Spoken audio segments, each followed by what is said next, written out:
I'm the father of 3 teenagers right now at home, and they don't understand why anybody would come to hear anything that I have to say. Just FYI.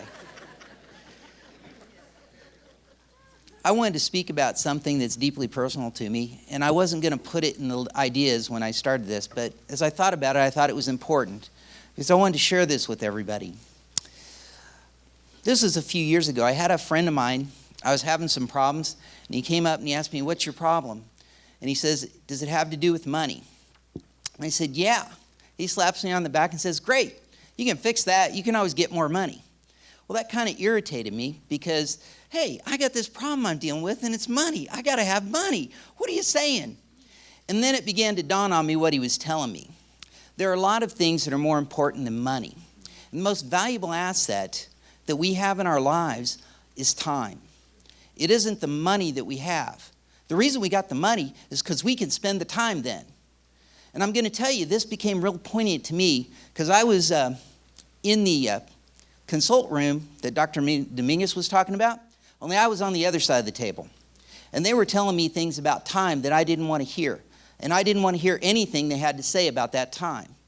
Because they were telling me my son had cancer and he wasn't going to live. Time becomes something very valuable at that point. And you realize that all the money in the world won't pay for the stuff that you want to do. So what did I do? I spent money we didn't have. I did things that I wasn't going to do. And I decided that I was going to do whatever it took. And from that point on, I was not going to live with any regrets. We spent a lot of time and money together and did a lot of things with my son, Sam.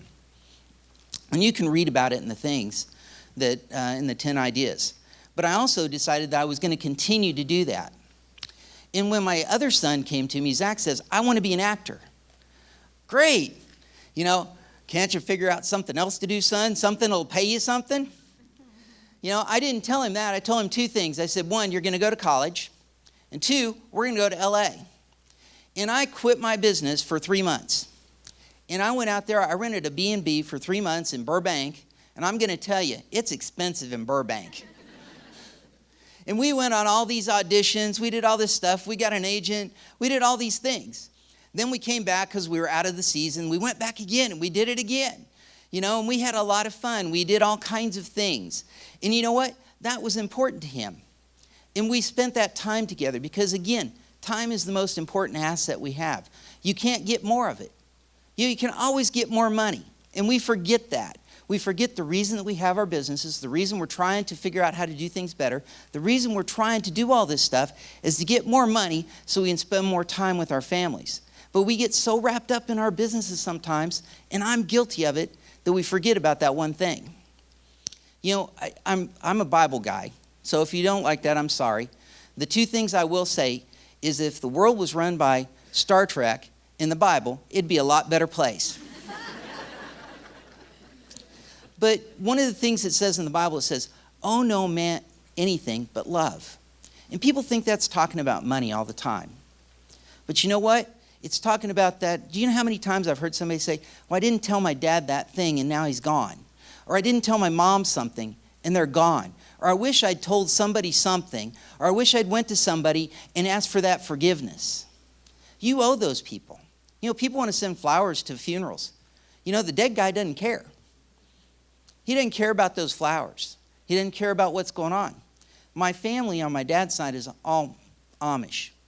And I talked to my cousin Mary Ellen, and one thing she says, we don't ever send dead things to funerals. We send live things because we want the family to remember those things. We want them to be a part of it.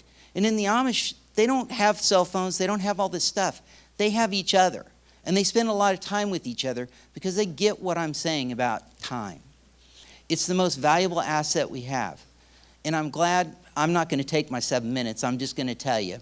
I can drone on and bore everybody, but, I'm glad that you took your most valuable asset to come and listen to me.